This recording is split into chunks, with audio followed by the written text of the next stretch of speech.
வந்து எல்லாமே கொஞ்சம் ஒரு வித்தியாசமா இருக்குன்னு நினைக்கிறாரு. கடிதம் வந்து நீங்க கவர்னருக்கு கடிதம் எப்படி அனுப்பலாங்க? நீ ஆர்.என். ரவிய போய் நீங்க எதுக்கு பார்த்தீங்க? கவர்னர பார்க்க விட மாட்டாங்கன்னு சொல்லுவாரா நம்ம? என்ன சொல்றதுக்கு இதுக்கு காரணம் இது? அப்படித்தானே அவர் வழக்கமான ஒரு நடைமுறைக்கு தான் போவாரு. எனக்கு அனுமதி கிடைக்கவில்லை, அதனால கடிதம் அனுப்பினேன்னு சொல்லுவாரா? அசிங்கமான ஒரு விஷயம். அவர் கடிதம் வந்து அனுப்பியது மிகப்பெரிய தவறான முன்னுதாரணமா தான் இருக்கும். உடனே ஒரு பிஜேபியை மோத நீங்க ட்ரை பண்ற மாதிரி தெரியுது. நான் பிஜேபியை ட்ரை பண்ண மோதி பாக்குறீங்களா? இல்ல பாத்தீங்களா நான் பெரிய லெவல்ல வந்துட்டேன் அப்படின்னு பிஜேபிக்கு நீ எகத்தாளமா பிஜேபி பாக்குறீங்களா? அது என்ன விஷயம்னே தெரியல. ராகுல் காந்திக்கு வெக்கமே இல்லையா? ராகுல் காந்திக்கு வெக்கம் இல்லையாங்கிற நீ என்ன பண்ணணும்? ராகுல் நன்றி, அதாவது வாழ்த்து தெரிவித்ததுக்கு நன்றின்னு விஜய் சொல்லணும். ராகுல் எனக்கு வாழ்த்து தெரிவித்தார் நன்றின்னு அவர் சொல்லியும் மூலியம் தான் வெளியவே தெரியணும். ராகுல் காந்தி நான் விஜய்க்கு வாழ்த்து சொன்னேன்னு சொல்லிட்டு இது எத்தனை முறை? விஜய்க்கு அவர் வந்து வாழ்த்து சொன்னது, ஆறுதல் சொன்னது, அவருக்கு ஆதரவு தெரிவித்து ட்விட்டர் மட்டும் தான் போட்டுட்டு இருக்காரு. ராகுல் காந்திக்கு அவர் எதுவுமே போடுறது. ராகுல் காந்தி துரோகியா தானங்க இருந்துட்டு இருக்காரு. இந்த தேர்தலில் வந்து திமுகவுக்கு வந்து காங்கிரஸ் வந்து முதுகுல குத்துனது தானே, அதெல்லாம் மாற்றமே கிடையாது. நீங்க அவங்க பிடித்தாம வேற வழி இல்லாம தானே வந்தாங்க. திமுக நல்லா தானே ட்ரீட் பண்ணிச்சு, எந்த பிரச்சனையும் இல்லையே, நல்லா தானே வச்சுக்கிட்டாங்க. ரைட், பரவாயில்ல. இப்போ என்ன இருக்கு, அங்கே போய் அவர் அதிகாரத்தில் பங்கு, ஆட்சியில் பங்குன்னு எடுத்துக்கிட்டு காங்கிரஸை வளர்த்தாருன்னா ராகுல் காந்தி சந்தோஷம் தான் தமிழ்நாட்டில்.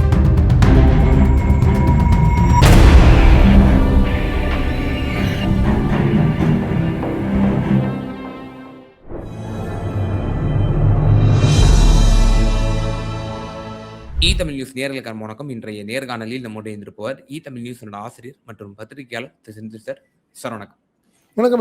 வணக்கம் சார். திரு விஜய் அவர்கள் சிங்கிள் லார்ஜஸ்ட் பார்ட்டி என்ற முறையில் ஆளுநர் அவர்களுக்கு ஒரு கடிதத்தை, அதாவது இமெயில் வாயிலாக ஒரு கடிதத்தை எழுதியிருப்பதாகவும், அதில் 2 வாரங்களில் நான் தன்னுடைய பெரும்பான்மையை நிரூபிப்பதாகவும் அவர் அதில் குறிப்பிட்டிருக்கிறார்.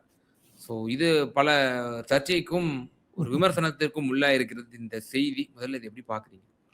இல்ல, உண்மை என்னை பொறுத்த வரைக்கும் கடிதம் அனுப்பியதுங்கிறது தவறாத்தான் நான் நினைக்கிறேன். இந்த நடைமுறை வந்து சரியான நடைமுறை கிடையாது. எப்பயுமே என்ன பண்ணுவாங்க, ஒன்று கூட்டணி கட்சிகளுடைய ஆதரவு கடிதத்தோட போவாங்க, புரியுதுங்களா?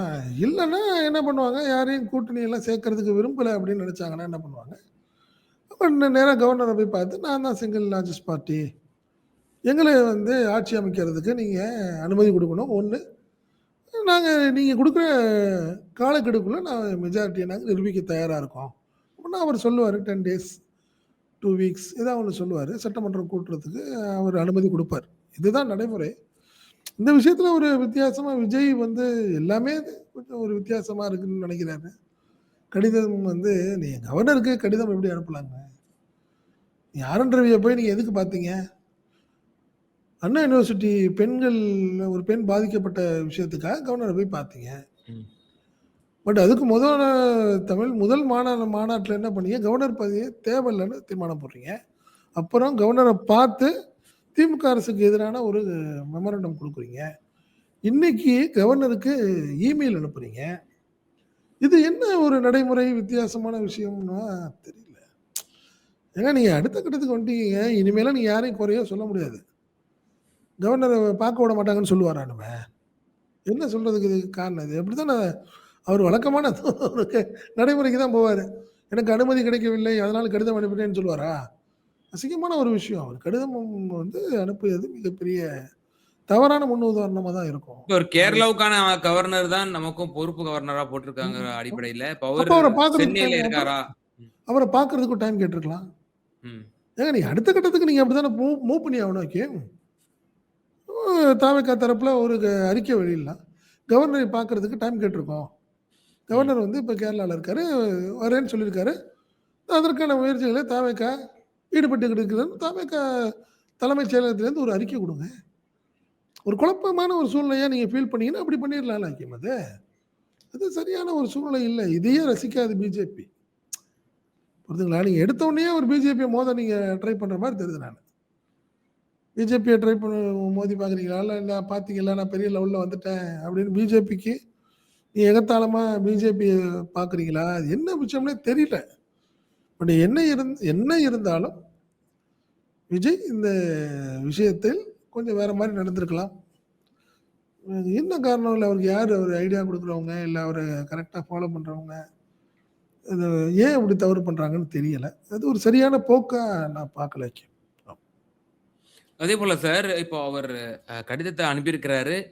பெரும்பான்மையை நிரூபிப்பேன் அப்படின்றாரு. இப்ப இவருக்கு இருக்கிறது 107 அரவுண்ட் 107, 108 அதுல இன்னும் 1 வர ராஜினாமா பண்ற மாரி வரும். ஸோ 107 என்னுடைய அப்படிதான் நெனைக்கிறேன். இப்போ இப்போ உங்களுக்கு 11 சீட் வரைக்கும் தேவைப்படுது. 118 நீங்க மார்க் பண்றதுக்கு. ஆமா. 118 கூட உங்களுக்கு வந்து நீங்க ஒவ்வொரு கட்சியும் நீங்க நம்பிட்டு இருக்க மாரி இருக்கும். ஆமா. ஆ அதிலும் நீங்க உங்களுக்கு ஒரு 120, 125 நீங்க மேல இருந்தா தான் கொஞ்சம் ஒரு தைரியமா 100 உங்களால ஆட்சி அமைக்க முடியும். 100% இப்போ 100% இப்போ தலைவர்கள் குடுக்கக்கூடிய ஸ்டேட்மெண்ட்ஸ்லாம் வேற ஒரு போக்க வந்து கடைபிடிக்கிற மாரி இருக்கே சார். ராகுல் காந்தி தோல்வி அடைந்த தன்னோட கூட்டணி கட்சியினருக்கு ஒரு ஆறுதல் சொல்லி ஒரு பதிவ போட்டிருக்கலாம். திரு மு.க. ஸ்டாலின் அவர்களுக்கு ஃபோன் பண்ணி பேசியிருக்கலாம். உடனடியா நான் விஜய்க்கு கால் பண்ணி பேசுறேன்.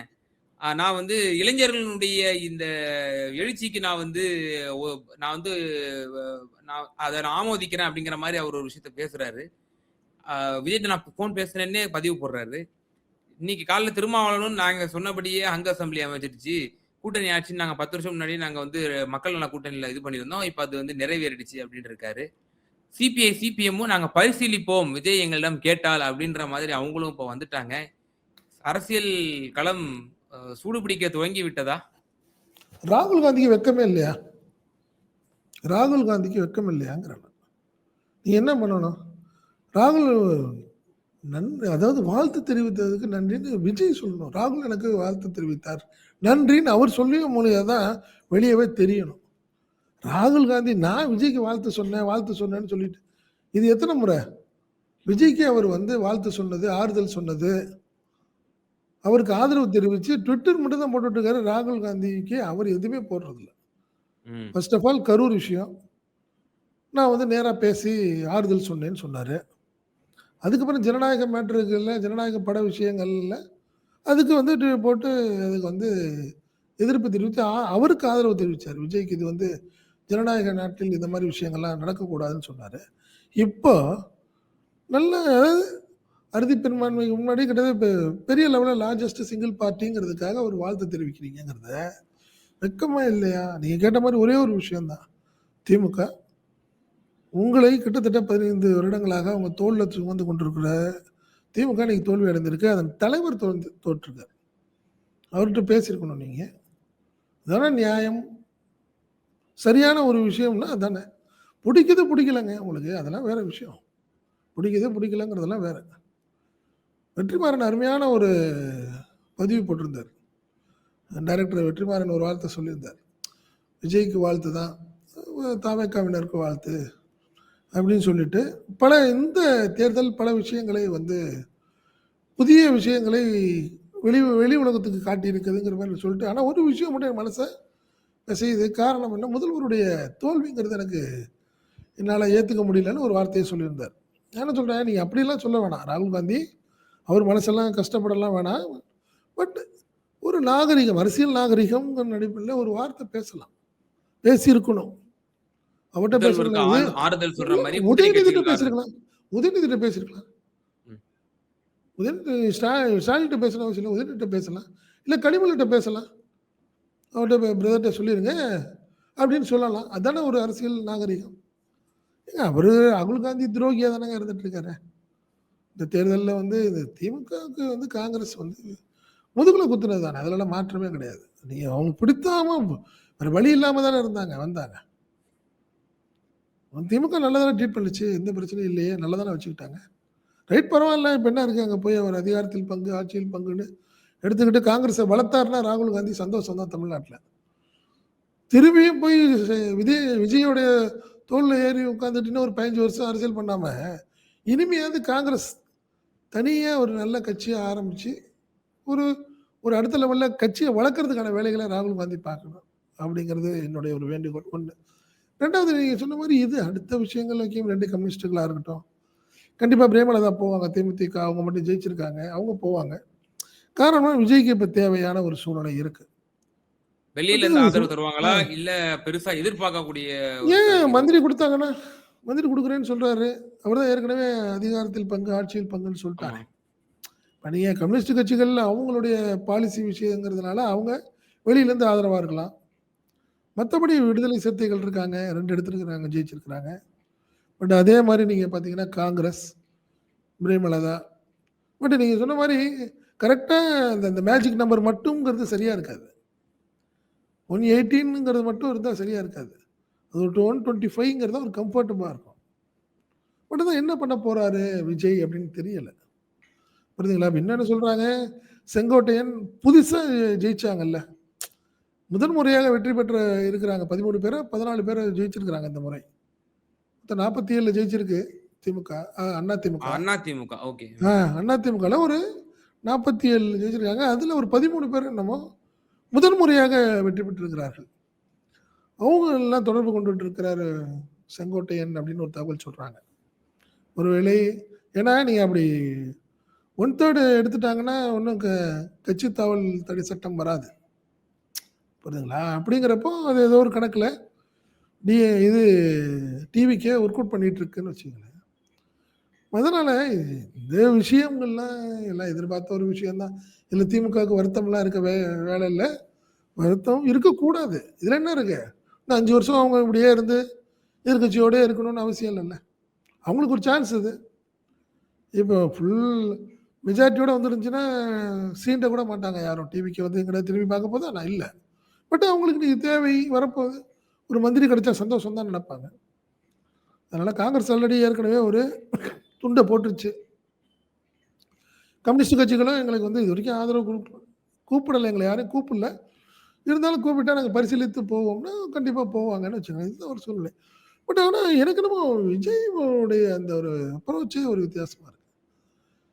ஏன் கவர்னருக்கு வந்து நான் கூட்டணி கட்சிகள்ல எனக்கு ஆதரவு தெரிவிக்கிறவங்கலாம் இருப்பாங்கங்கிறது ஏதாவது மூவ் பண்ணணும். மூவ் பண்ணிட்டு கவர்னருக்கு லெட்டர் குடுக்குறதுங்கிறது நல்லாருக்கும். இவர் லெட்டர் குடுக்கணும்னு கூட அவசியம் இல்லை. என்னை பொறுத்தவரைக்கும் விஜய். ஒரே ஒரு விஷயம் தான். நேற்று ஒரு பெரிய தகவல்.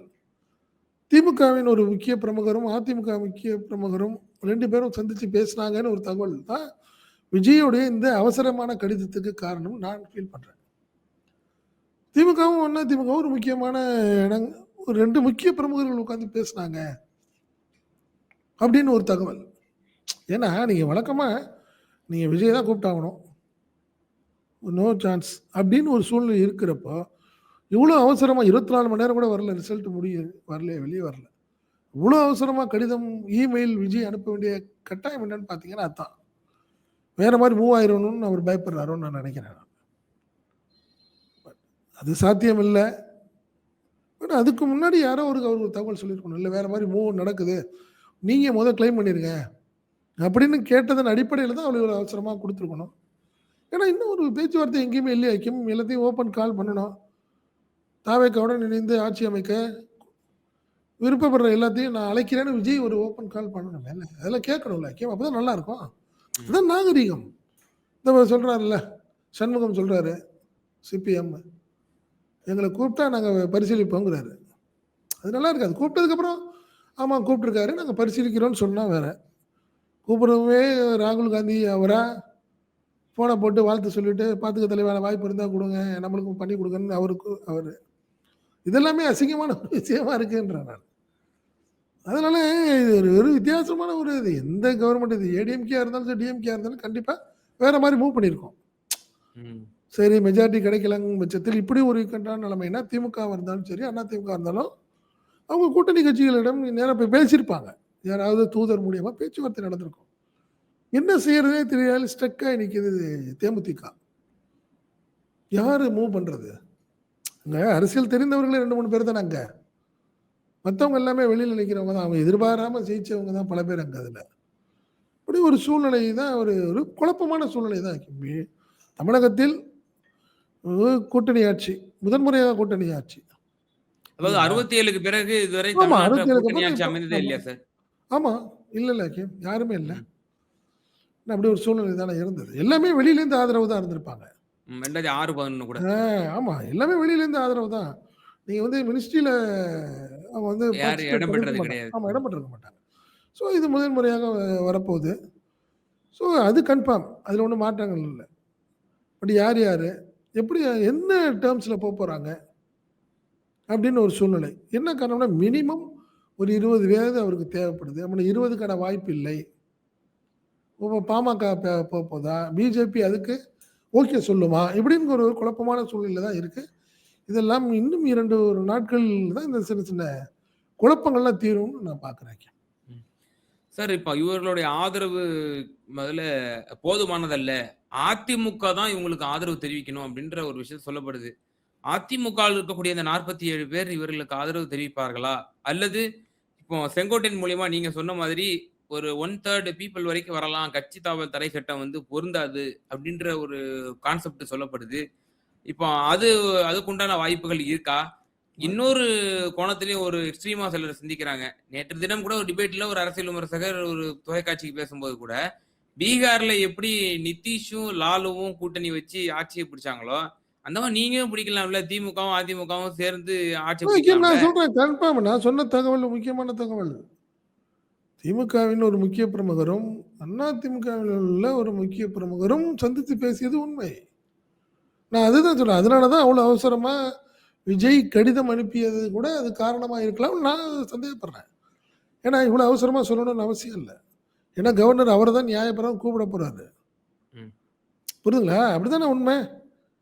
நீ அவர தானே ஃபர்ஸ்ட்டு கூப்பிட்டாகணும். நீ அதுக்கு முன்னாடி வேற மாரி மூவ் பண்ணி யாராவது கவர்னர்ட்ட போயிருவாங்களோன்னு ஒரு பயம். இருக்கலாம். அதனால நீங்க சொன்ன மாரி என்ன வேணாலும் நடக்கும். பட் ஆனால் இந்த மூவுக்கு ஸ்டாலின் ஒத்துக்கல அப்படின்னு ஒரு தகவல் சொல்றாங்க. வேண்டாம். அவசரப்பட வேணாம். கொஞ்ச நாள் இருக்கும். ஏன்னா மேண்டேட்ன்னு ஒண்ணு மக்கள் ஒரு தீர்ப்பு ஒண்ணு வந்துருச்சு. அந்த தீர்ப்ப போட்டு பார்ப்போம். கொஞ்ச நாள் ஓடட்டும். ம். என்ன ஆகட்டும்ங்கிறத மக்கள் பார்க்கட்டும். ம். பார்த்ததுக்கப்புறம் நம்ம அதில இல்ல, சரியா இல்ல, ஒரு அதிருப்திலாம் வந்ததுக்கப்புறம் பார்த்துக்கலான்னு நிப்பாட்டி வச்சுட்டு தான் சொல்றாங்க. ஆமா. இப்போ பெரும் ஒரு பரபரப்பை ஏற்படுத்தியிருக்கு. இப்போ அடுத்து வரக்கூடிய நாட்கள்ல நேரடியாவே இவர் வந்து அணுகுவாரா? இப்போ விசிக போன்ற கட்சிகளோ, இன்னும் பல கட்சிகளோ, இப்ப அவங்கலாம் ஆர்வமா இருக்கிறது இன்னைக்கு காலைல பிரஸ் மீட் மூலியமாவும், அவங்களோட அறிக்கைகள் மூலியமாவும் அப்பட்டமா தெரியுது. ஆமா. என்டிஏவிலயும் சில கட்சிகள் வந்து பிரதிநிதித்துவம் பெற்றிருக்கிறாங்க. ஆமா. பாட்டாளி மக்கள் கட்சி பெற்றிருக்கு. இன்னும் தங்களோட கூட்டணி கட்சிகள்ல ஓரிரு மெம்பர்ஸ் வந்து இடம் பெற்றிருக்கிறதையும் நம்ம பார்க்கிறோம்.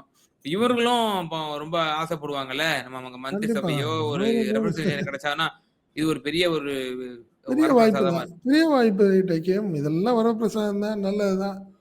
உச்சக்கட்ட குழப்பம்ல இருக்கும். ஒவ்வொருத்தரும் ஒரு பாலிசில இருக்கிறாங்க. விசிகாரோட இடத்துல வந்து இப்போ உங்களுக்கு பாமக இருக்காது. இருக்காது. அதேபோல ஏன் காங்கிரஸும், பாமகவும் ஒரே அணியில இடம் பெறுமா? இப்படிங்கிற பல வாய்ப்பு விஷயங்கள். அதாவது நெறைய விஷயங்கள் குழப்பங்கள் இருக்கு இதுல. ம். ஏன் காங்கிரஸ் அந்த அமைச்சரவையில இருக்கும்போது, நீங்க வந்து பாமக போறத பிஜேபி ரசிக்குமா? இல்ல ம். காங்கிரஸும், விசிகாவும் இது சாரி டிவிகேவும் சேர்ந்து ஒரு கவர்ன்மெண்ட் ஃபார்ம் பண்ணும்போது எப்படி ரசிக்கும் பிஜேபி? சரி அடுத்த மூவுக்கு தானே அவங்க வேல. அதுக்கப்புறம் 2029 பாராளுமன்ற தேர்தலை நோக்கி தான் அந்த பயணம் போவும். பிஜேபியோட போறதுக்கு வாய்ப்பு இல்லையே. பிஜேபி என்ன முடிவு எடுக்க போகுது? பிஜேபியோட ஆளான கவர்னர் என்ன முடிவு எடுக்க போறாரு? நெறைய இருக்குல்ல இதுல. ஒரு ஈஸியா போறது மாரி தெரியல, என்னை பொறுத்தவரை. விஜய் ஆட்சி விஜய் ஆட்சி அமைக்க சூழ்நிலை ரொம்ப எளிதா இருக்குமாங்கிறது ஒரு யூகிக்க முடியாத ஒரு சூழ்நிலையா இருக்கு ஐக்கியம். அதான் உண்மை. இப்ப அமைச்சரவையில எப்படிலாம் குடுக்குவதற்கான இலாக்காக்கள் ஒதுக்குவதற்கான வாய்ப்புகள் இருக்கு. இப்ப விஜய் தன்வசம் வைத்துக் கொள்வாரா? உள்துறை மற்றும் பெரும் பெரும் இலாக்காக்களை தன்வசம் வைத்துக் கொள்வாரா? யாருக்கு எப்படி எப்படி வந்து ஒதுக்கப்படும்? அந்த துறை சார்ந்த வல்லுனர்கள் இருக்காங்களா? இப்போ இன்னொரு விஷயம் என்ன சொல்லப்படுதுன்னா, திரு சகாயம் ஐஏஎஸ் அவர்களுக்கு ஒரு பெரிய பொறுப்பு கொடுக்க போறாங்க, தமிழக வெற்றி கழகத்துல அப்படின்ற விஷயம் சொல்ல வர்றாங்க. இப்ப அவர் வந்து ஊழல் ஒழிப்பு அப்படிங்கிற ஒரு கான்செப்ட் மட்டுமே ஒரு விஷயத்த சொன்னவரு. சமூக ரீதியாவும் விஜய்க்கும் அவருக்கும் ஒரு கனெக்ட் இருக்கு அப்படிங்கிற ஒரு விஷயமும் சொல்லப்படுது. ஆமாமாமாமாமா. அப்போ சகாயம் ஐஏஎஸ கொண்டு வர்றாங்க. அப்ப அவர இப்ப திருச்சி கிழக்குலயோ ஏதாவது ஒரு இடைத்தேர்தல்ல வெற்றி பெற செய்வாங்களா? எப்படிங்கிற பல விஷயங்கள் அடுத்தடுத்து. நீங்க சொன்ன ஒரு விஷயங்கள்லாம் கரெக்ட் தான். சகாயம் ஐஏஎஸ்ஸா இருக்கட்டும், ஒரு அனுபவம் வாய்ந்த ஐபிஎஸ் ஆஃபீசர்ஸா இருக்கட்டும். பட் அதெல்லாம் அவங்கலாம் தாக்கு பிடிக்கிற அளவுக்கு இங்க பின்னாடி இருக்கிற டிவிகே ஆட்கள் இருப்பாங்களா சரியா? இது புதுசு ஐக்கியமாங்க. எல்லாமே புதுசு. அவங்க சொல்றத அவங்க கேட்டுக்கணும்ல. ம்.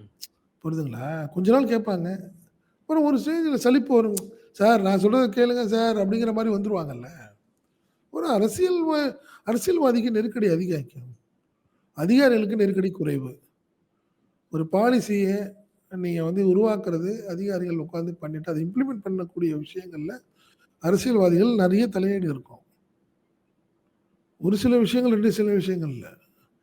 ஆனா இந்த கவர்மெண்ட்ட பொறுத்தவரைக்கும் ஒன் மேன் ஆர்மி தான். அதுல மாற்றம் இல்ல. விஜய் என்ன முடிவு எடுக்கிறாரோ அதுதான். மத்த வேற யாரும் அதிகாரத்தை பங்கிருக்க வாய்ப்பே இல்ல. ஷேர் பண்றதுக்குலாம் வேலையே இல்ல. விஜய் என்ன சொன்னாரோ புஷி ஆனந்தும் கேட்டுக்குவாரு.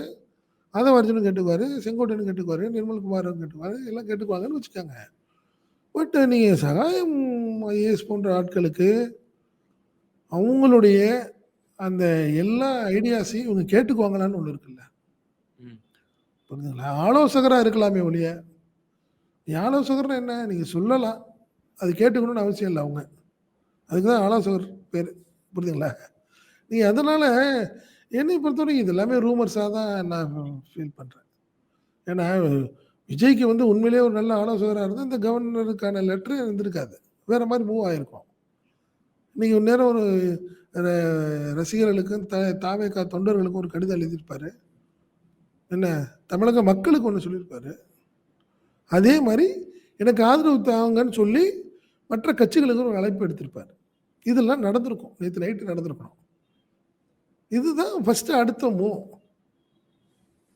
இதுதானே கீம் ஒரு இதுதான் அடுத்தது ஒரு தெளிவான விஷயங்களா நடக்கும். ஒவ்வொருத்தரா குழப்பத்துல இருக்கான் தேவையில்ல. ரைட்டு தேவைக்க நன்றி. நம்மளுக்கு நல்ல ஒரு வாய்ப்ப மக்கள் குடுத்துருக்காங்க. நன்றி. அதுக்கு தகுந்தாப்புல நம்ம நடந்துக்கணும். நம்மளுக்கு பொறுப்பதிகம்னு ஒரு கடிதம் அவங்களுக்கு. அதுக்கு அடுத்ததா என்ன பண்ண போறாரு மக்கள் தமிழக மக்களுக்கு. என் மேல நீங்க ரொம்ப அன்பும், இதுவும் மரியாதையும் குடுத்து எனக்கு மேல ஒரு நம்பிக்கை வச்சிருக்கிறீங்க. அதுக்கு நான் பாத்திரமா நடந்துக்குவேன். உங்களுடைய எதிர்பார்ப்பு பூர்த்தி செய்யப்படும் ஒரு தமிழக மக்களுக்கு ஒரு கடிதம். அதுக்கப்புறம் கூட்டணி கட்சி நான் இப்ப மெஜாரிட்டி இல்ல. 108 தான். நீங்கலாம் என்னோட சேர்ந்து வந்து நம்ம ஒரு நல்ல ஆட்சிய கூட்டணி ஆட்சிய அமைப்போம். அதனால இதுல நீங்க மத்த விஷயங்கள் எல்லாம் மறந்து, தமிழக நலனுக்கு நம்மலாம் ஒன்று கூடுவோம்னு ஒரு கடிதம். இதெல்லாம் தான் நல்ல நல்ல விஷயமா இருக்கும். எல்லாத்துக்கும் பிடிச்ச விஷயமா இருக்கும். பரவாயில்லையே ரொம்ப மெச்சூரிட்டியா இருக்கே! அப்படித்தான் நடக்கும். எதுவுமே இல்லையே இதுல. ம். கூட்டணி கட்சிகள்லாம் இப்பயே எங்கள கூப்பிட்டாங்கன்னா நாங்க போவோம், கூப்பிட்டாங்கன்னா போவோம்ன்னு அவங்க சொல்லிக்கிட்டு, இன்னொருத்தரு நான் வாழ்த்து சொல்லிட்டேங்க அவருக்கு. நான் தான் வாழ்த்து சொல்லிட்டேங்கன்னு ஒருத்தர் சொல்லிக்கிட்டு இருக்காரு ஒருத்தரு. இது எல்லாமே சரியில்ல. இவரு கவர்னருக்கு நான் கடிதம் போட்டிருக்கேன், லெட்டர் போட்டிருக்கேன். மெயிலுக்கு பதில் வருதான்னு பார்ப்போம்ன்னு அவரு உட்கார்ந்திருக்காரு. ஸோ ஆரம்பமே ஒரு குழப்பமா இருக்கா இல்லையா? ம். நான் அப்படிதான் ஃபீல் பண்றேன். ஒரு குழப்பமா தான் இருக்கு. அதனால சகாயம் ஐஏஎஸ் போன்ற ஆட்கள்லாம் இனிமேலாம் என்ன வந்து அவங்க அட்வைஸ் பண்ண போறாங்கன்னு தெரியல. நிச்சயமா சார். எதிர்வரக்கூடிய நாட்கள் பெரிதும் எதிர்பார்க்கப்படக்கூடிய நாட்களாக இருக்கிறது. 2 வாரங்கள் அவகாசம் கேட்டு இமெயில் அனுப்பியிருப்பதே ஒரு சர்ச்சைக்குரிய விவகாரமாக வெடித்திருக்கிறது. எப்படி அவர்கள் ஆட்சி அமைக்கப் போறார்கள்? யாருடைய ஆதரவை கோரப் போகிறார்கள்? யார் ஆதரவு தர இருக்கிறார்கள்? அஇஅதிமுக இருக்கக்கூடிய 1/3 பீப்பிளை வந்து செங்கோட்டையன் அவர்கள் இழுக்கப் போகிறார் என்ற தகவல்கள்லாம் வந்து கொண்டிருக்கின்றன. பொறுத்திருந்து பார்ப்போம். தமிழக அரசியலில் இதுவரை கண்டிராத அளவுக்கு ஒரு பெரும் எதிர்பார்ப்பையும், ஒரு ஹங் அசெம்பிளியையும் குடுத்திருக்காங்க மக்கள். ரொம்ப நன்றி. உங்களுடைய நேரத்த பயன்படுத்தி. நன்றி ஐயா. நன்றி.